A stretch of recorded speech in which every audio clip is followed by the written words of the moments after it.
ان تین سوال کے جواب حضرت محمد صلی اللہ علیہ وسلم نہیں دے سکتے۔ ایک دن ابو جہل یہودیوں کے بڑے عالم کے پاس گیا اور کہنے لگا، ہمیں کوئی ایسا سوال بتاؤ جو ہم محمد صلی اللہ علیہ وسلم سے پوچھیں تو وہ ہمیں جواب نہ دے سکیں۔ یہودی کہنے لگا، تین سوال ایسے ہیں کہ محمد ان کے جواب نہیں دے سکتے ہیں۔ پہلا یہ کہ بسم اللہ الرحمن الرحیم۔ مکہ کے چند سردار حضور اکرم صلی اللہ علیہ وسلم کو نعوذ باللہ جھوٹا ثابت کرنے کے لیے ایک بڑے یہودی عالم کے پاس گئے۔ ان کے دلوں میں حسد تھا اور وہ چاہتے تھے کہ کوئی ایسا سوال مل جائے جس سے رسول اللہ صلی اللہ علیہ وسلم خاموش ہو جائیں۔ وہ یہودی عالم چونکہ پرانی کتابوں کا بہت علم رکھتا تھا، اس لیے وہ سمجھتے تھے کہ شاید وہ کوئی مشکل مسئلہ بتا دے۔ چنانچہ وہ لوگ اس کے پاس پہنچے اور کہنے لگے کہ ہمیں کچھ ایسے سوال بتاؤ جو ہم محمد صلی اللہ علیہ وسلم سے پوچھیں تو وہ جواب نہ دے سکیں، تاکہ ہم سب کے سامنے اعلان کر سکیں کہ نعوذ باللہ وہ اللہ کی رسول نہیں ہے۔ یہودی عالم نے ان کی بات سنی، اپنی داڑھی سہلائی اور کچھ دیر سوچ کر بولا کہ اچھا، محمد سے پوچھو کہ بنی اسرائیل میں سب سے پہلے کون شخص تھا جس نے زمین کو دو حصوں میں تقسیم ہوتے ہوئے دیکھا، اور اسے یہ منظر کیسے دکھایا گیا، کیونکہ یہ بات بہت پرانی کتابوں میں ایک پوشیدہ راز کی طرح درج تھی، اور عام انسان تو کیا بڑے بڑے علماء بھی اس کے بارے میں زیادہ نہیں جانتے تھے۔ قریش کے سردار یہ سن کر بڑے خوش ہوئے اور بھاگم بھاگ رسول اللہ صلی اللہ علیہ وسلم کی طرف آئے، دکھاوے کے لیے ادب سے بیٹھے اور پھر فخر سے سوال کیا کہ اے محمد، ہمیں بتاؤ کہ وہ کون شخص تھا جس کے سامنے زمین دو حصوں میں کھل گئی تھی اور اسے یہ منظر کیوں دکھایا گیا۔ یہ سوال عام نہیں تھا، یہ ان کی نظر میں ایک ایسی گتھی تھی جس کا جواب دنیا میں کوئی نہیں دے سکتا۔ حضور صلی اللہ علیہ وسلم نے سکون سے ان کی طرف دیکھا، دل میں مکمل یقین تھا کہ جب اللہ چاہے گا ضرور نازل ہوگا۔ کچھ وقت گزرا، پھر جبرائیل امین علیہ السلام وحی لے کر نازل ہوئے اور اللہ نے حضور صلی اللہ علیہ وسلم کو بتایا کہ وہ شخص حضرت قارون کے زمانے کا ایک بزرگ بندہ تھا جسے اللہ نے ایک خاص حکمت کے لیے زمین کی دراڑ دکھائی تھی تاکہ اسے معلوم ہو جائے کہ قارون کا خزانہ اور اس کی شان کتنی فانی ہے اور اللہ کی پکڑ کس قدر شدید ہے۔ قرآن نے یہ حقیقت یوں بیان کی کہ جب قارون اپنی دولت کے غرور میں ڈوبا ہوا تھا، اللہ نے زمین کو حکم دیا اور وہ اس کے نیچے پھٹ گئی۔ یہ منظر بہت کم لوگوں نے دیکھا اور جنہوں نے دیکھا وہ اللہ کی نشانیاں سمجھ گئے۔ حضور صلی اللہ علیہ وسلم نے وہ جواب قریش کو سنا دیا اور وہ ہکا بکا رہ گئے، کیونکہ نہ یہ بات عربوں میں مشہور تھی، نہ کسی نے کبھی بیان کی تھی، نہ ان میں سے کوئی اس کا گواہ تھا۔ ان کے پاس رسول اللہ صلی اللہ علیہ وسلم کی سچائی قبول کرنے کے سوا کوئی راستہ نہیں رہ گیا تھا، مگر ضد اور تکبر نے انہیں ماننے نہ دیا۔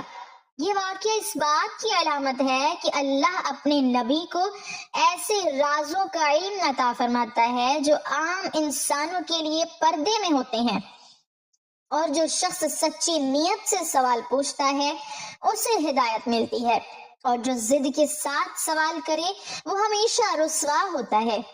یہی انداز کا ایک اور واقعہ اس وقت پیش آیا جب مکہ کے مشرکین نے رسول اللہ صلی اللہ علیہ وسلم کو نعوذ باللہ جھوٹا ثابت کرنے کے لیے مدینہ کے ایک بڑے یہودی عالم کے پاس ایک اور چال چلنے کی نیت سے آدمی بھیجا۔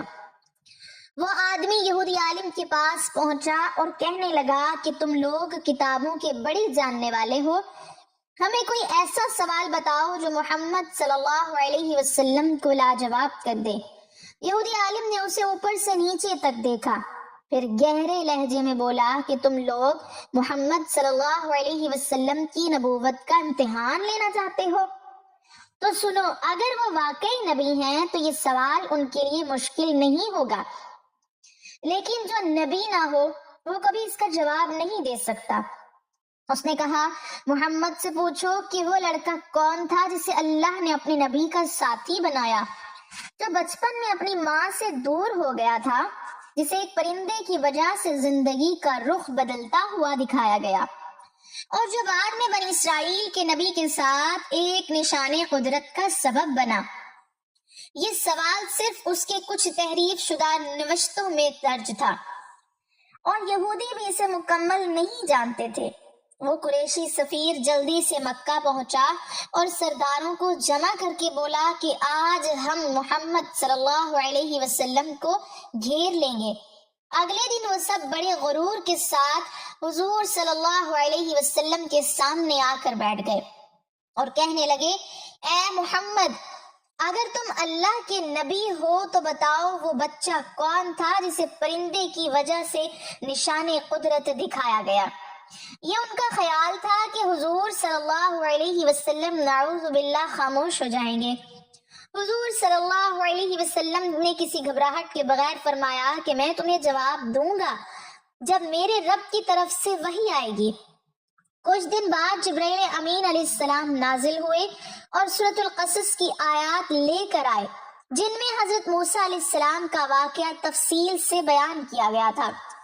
قرآن نے بتایا کہ وہ لڑکا کوئی اور نہیں بلکہ حضرت موسیٰ علیہ السلام خود تھے، جنہیں بچپن میں صندوق میں ڈال کر دریا کے حوالے کیا گیا۔ پھر ایک پرندے کے پیچھے دوڑتے ہوئے وہ راستہ بھول گئے۔ اسی دوران انہیں وہ جگہ دکھائی گئی جہاں فرعون کے آدمی بنی اسرائیل پر ظلم کرتے تھے۔ یہی وہ لمحہ تھا جب ان کے دل میں کمزوروں کے لیے ہمدردی پیدا ہوئی، اور یہی کیفیت بعد میں ان کی نبوت کے آغاز کا سبب بنی۔ جب حضور صلی اللہ علیہ وسلم نے یہ آیات قریش کے سامنے تلاوت فرمائی تو وہ حیران رہ گئے، کیونکہ یہ راز نہ کسی عرب کو معلوم تھا، نہ کسی نے کبھی یہ بات کہی تھی۔ یہ بات تو تورات کے چند مخصوص اور چھپے ہوئے حصوں میں تھی، جنہیں صرف گنے چنے یہودی بزرگ جانتے تھے۔ قریش کا سارا غرور خاک میں مل گیا۔ وہ سمجھ گئے کہ محمد صلی اللہ علیہ وسلم جو علم بیان کر رہے ہیں وہ کسی انسان کا نہیں، صرف اللہ کا عطا کرتا ہے۔ اس کے باوجود دلوں کی ہٹ دھرمی نے انہیں ایمان قبول کرنے سے روک دیا، اور وہ خاموشی سے وہاں سے اٹھ کر چل دیے۔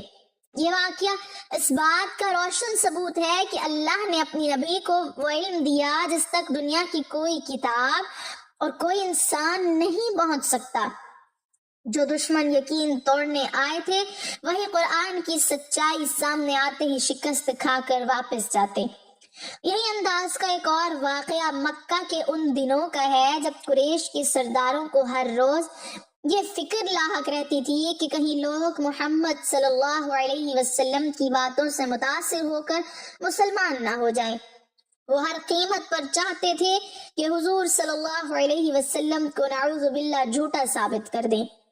اسی کوشش میں ایک دن قریش کے چند بڑے سردار، جن میں نضر بن حارث، عاص بن وائل اور امیہ بن خلف بھی شامل تھے، یہودیوں کے ایک ایسے عالم کے پاس گئے جو بنی اسرائیل کی گہرائیوں والی روایات اور قدیم صحیفوں کا بہت بڑا حافظ سمجھا جاتا تھا۔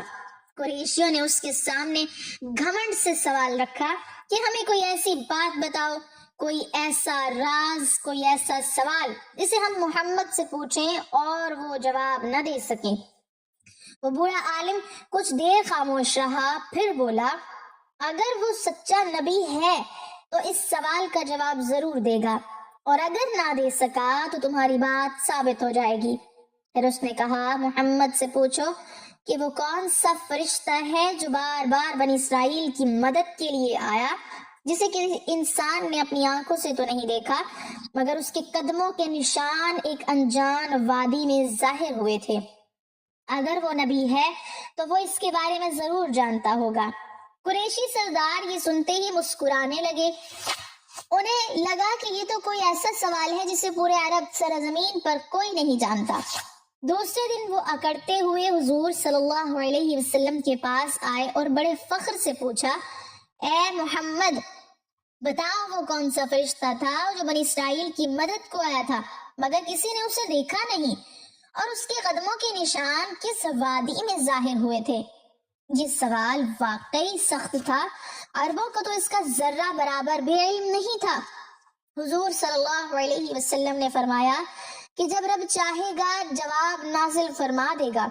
کچھ دن گزرے، پھر جبرائیل امین علیہ السلام سورہ آل عمران اور سورۃ البقرہ کی آیات لے کر نازل ہوئے۔ ان آیات میں اللہ تعالیٰ نے بنی اسرائیل کی مدد کے واقعات تفصیل سے بیان کیے کہ اللہ نے اپنے بندوں کی مدد کے لیے کبھی فرشتوں کے لشکر بھیجے، کبھی ایک فرشتہ، کبھی کئی، اور انہی واقعات میں فرشتہ نصرت یعنی جبرائیل امین علیہ السلام کے قدموں کے نشانات کا ذکر تھا، جنہیں بنی اسرائیل نے ایک وادی میں دیکھا تھا جہاں دشمن اچانک شکست کھا کر بھاگ اٹھا تھا۔ یہ وہ علم تھا جو صرف انبیاء کے صحیفوں میں چھپا تھا، عرب میں اس کا سراغ تک نہیں ملتا تھا۔ جب حضور صلی اللہ علیہ وسلم نے ان وحی کی آیات قریش کو سنائی تو ان پر سکتہ طاری ہو گیا، ان کے چہروں کا رنگ اڑ گیا، کیونکہ وہ جانتے تھے کہ یہ سوال صرف یہودیوں کے چند رازدان علماء کو معلوم تھا۔ رسول اللہ صلی اللہ علیہ وسلم نے نہ کہیں پڑھا، نہ کسی سے سیکھا، پھر بھی جواب ٹھیک ویسا ہی دیا جیسا ان کی کتابوں میں پوشیدہ تھا۔ قریش کی سازش ایک بار پھر خاک میں مل گئی، وہ خاموش ہو کر ایک دوسرے کا منہ دیکھتے رہ گئے۔ ان کے پاس انکار کے سوا کچھ نہ بچا، مگر دل کے اندر خوف بیٹھ گیا کہ محمد صلی اللہ علیہ وسلم واقعی اللہ کے بھیجے ہوئے نبی ہیں، ورنہ ایسا علم کوئی حاصل نہ کر سکتا۔ یہ واقعہ بھی نبوت کی سچائی کے ان واضح ثبوتوں میں سے ہے جو دشمنوں کو رسوا کر دیتے تھے اور قرآن کی عظمت کو مزید ظاہر کر دیتے تھے۔ ایک دن ابو جہل مکہ کے ایک یہودی عالم کے پاس آیا۔ اس کے دل میں رسول اللہ صلی اللہ علیہ وسلم کے لیے شدید بغض تھا، اور وہ ہر وقت یہی سوچتا رہتا کہ کوئی ایسا جال بچھا دیا جائے کہ نعوذ باللہ حضور صلی اللہ علیہ وسلم کو جھوٹا ثابت کیا جائے۔ وہ یہودی عالم کیونکہ آسمانی کتابوں کا جاننے والا تھا، اس لیے ابو جہل نے سوچا کہ شاید وہ کوئی ایسی ترکیب بتا دے جس سے رسول اللہ صلی اللہ علیہ وسلم کو لاجواب کیا جا سکے۔ چنانچہ ابو جہل نے اس سے کہا کہ تم لوگ تورات و انجیل کے عالم ہو، مجھے کوئی ایسے سوال دے دو جو ہم محمد صلی اللہ علیہ وسلم سے پوچھیں اور وہ جواب نہ دے سکیں۔ یہودی نے سر جھکا کر کچھ دیر سوچا، پھر مکروہ مسکراہٹ کے ساتھ کہنے لگا کہ 3 سوال ایسے ہیں جن کے بارے میں اگر وہ واقعی اللہ کے نبی ہیں تو ضرور صحیح جواب دیں گے، اور اگر نہیں ہے تو ان سے جواب نہ بن پڑے گا۔ پہلا سوال یہ ہے کہ روح کیا ہے، کیونکہ روح کا علم انسانوں کو مکمل طور پر نہیں دیا گیا۔ دوسرا سوال اصحاب کہف کے بارے میں پوچھنا کہ وہ کون تھے، کتنے تھے اور ان کا واقعہ کیا تھا۔ تیسرا سوال ذوالقرنین کے بارے میں پوچھنا کہ وہ کون تھے اور ان کی حکومت کی حدود کہاں تک تھی۔ جو شخص اللہ کا نبی نہ ہو وہ ان 3 سوالات کے صحیح جواب نہیں دے سکتا۔ ابو جہل یہ سن کر خوشی سے پھول نہیں سمایا اور فوراً اپنے ساتھیوں کے پاس آ کر کہنے لگا کہ آج ہم نے محمد صلی اللہ علیہ وسلم کو شکست دے دی ہے۔ آج ہم ایک ایسے سوالات لے کر جائیں گے جن کا جواب ان کے پاس ہرگز نہ ہوگا۔ اگلے دن یہ گروہ اکڑتے ہوئے فخر سے تن ہو کر رسول اللہ صلی اللہ علیہ وسلم کی خدمت میں پہنچا اور بڑے غرور سے کہنے لگا کہ اے محمد، اگر تم واقعی نبی ہو تو ہمیں ان 3 سوالات کے جواب دو۔ حضور صلی اللہ علیہ وسلم نے فرمایا کہ میں تمہیں کل جواب دوں گا، مگر حضور صلی اللہ علیہ وسلم اس کے ساتھ انشاءاللہ نہ فرمایا، جس کی وجہ سے اللہ تعالیٰ کی طرف سے وحی میں تاخیر ہو گئی۔ کئی دن تک جبرائیل امین علیہ السلام وحی لے کر نہ آئے۔ ابو جہل اور اس کے ساتھی خوش ہو کر مکہ میں شور مچانے لگے کہ دیکھو محمد ہم سے بچ رہے ہیں، انہیں ان سوالات کا کوئی جواب نہیں آتا، ان کا جھوٹ کھل گیا ہے۔ مگر حضور صلی اللہ علیہ وسلم کا دل غمگین ہونے کے باوجود ایمان اور یقین کے پہاڑ کی طرح مضبوط تھا کہ رب جب چاہے گا جواب ضرور نازل فرمائے گا۔ بالآخر کئی دن بعد سورۃ الکہف کی آیات نازل ہوئی جن میں ان 3 سوالات کے تفصیلی اور شاندار جواب موجود تھے۔ روح کے بارے میں اللہ نے فرمایا کہ روح کا علم اللہ کے اختیار میں ہے اور انسانوں کو اس کا بہت تھوڑا علم دیا گیا ہے۔ اصحاب کہف کی پوری حقیقت اور ان کا ایمان پر کھڑے رہنے کا عظیم واقعہ قرآن نے بیان کیا۔ ذوالقرنین کے سفر، ان کی طاقت، ان کی انصاف پسندی اور یاجوج ماجوج کی دیوار تک سب تفصیل اللہ نے بیان فرما دی۔ حضور صلی اللہ علیہ وسلم نے فرمایا کہ روح اللہ کی ایک مخلوق ہے جو جسم کے ساتھ دنیا میں آتی ہے اور موت کے بعد اللہ کی طرف لوٹ جاتی ہے۔ روح نہ فنا ہوتی ہے نہ ہمیشہ جسم میں رہتی ہے، یہ انسان کی زندگی میں رہنمائی کرتی ہے، دل کو سچائی کی طرف لے جاتی ہے اور اللہ کے حکم کے بغیر کوئی کام نہیں کر سکتی۔ حضور صلی اللہ علیہ وسلم نے فرمایا کہ حضرت ذوالقرنین اللہ کے نیک بندے اور بادشاہ تھے جنہیں دنیا کے ایک حصے پر اختیار دیا گیا، انہوں نے انصاف اور حق کے مطابق حکومت کی، مظلوموں کی مدد کی اور یاجوج ماجوج کے فساد سے انسانیت کو بچانے کے لیے دیوار بنائی۔ ان کی زندگی میں اللہ کی طاقت اور رہنمائی واضح تھی اور وہ علم اور عدل کے حامل تھے۔ حضور صلی اللہ علیہ وسلم نے فرمایا کہ اصحاب کہف وہ نوجوان تھے جو اپنے دین پر قائم رہے اور کفر و ظلم کے ماحول سے بچنے کے لیے غار میں پناہ لی۔ اللہ تعالیٰ نے انہیں کئی سال تک غار میں نیند میں رکھا اور ان کی حفاظت کی تاکہ وہ اپنی ایمانداری کی مثال قائم کریں۔ ان کی کہانی ایمان والوں کے لیے عبرت اور اللہ کی مدد کی علامت ہے۔ جب یہ آیات مکہ میں تلاوت ہوئی تو وہی لوگ جو سمجھ رہے تھے کہ آج ہم جیت گئے وہ شرمندہ ہو گئے۔ انہیں اندازہ ہو گیا کہ یہ سوالات تو حقیقت میں اس بات کا امتحان تھے کہ محمد صلی اللہ علیہ وسلم واقعی اللہ کے بھیجے ہوئے نبی ہیں، اور قرآن نے وہ تمام حقائق ایسے بیان کیے جن کا علم نہ کسی عرب کو تھا نہ کسی عام انسان کو۔ یوں رسول اللہ صلی اللہ علیہ وسلم کے صدق اور نبوت کی دلیل مزید روشن ہو گئی۔ یہ واقعہ رہتی دنیا تک اس بات کی نشانی ہے کہ اللہ اپنے نبی کو کبھی لاجواب نہیں رہنے دیتا، اور جن سوالات کو دشمن ہتھیار سمجھتے ہیں وہی قرآن کی سچائی کو مزید کھول کر بیان کر دیتے ہیں۔ اللہ تعالیٰ ہمیں دین کی مکمل سمجھ نصیب فرمائے اور ہمارا خاتمہ ایمان پر فرمائے، آمین۔ ناظرین، کمنٹ باکس میں اللہ تعالیٰ کے 99 ناموں میں سے ایک نام ضرور ٹائپ کریں۔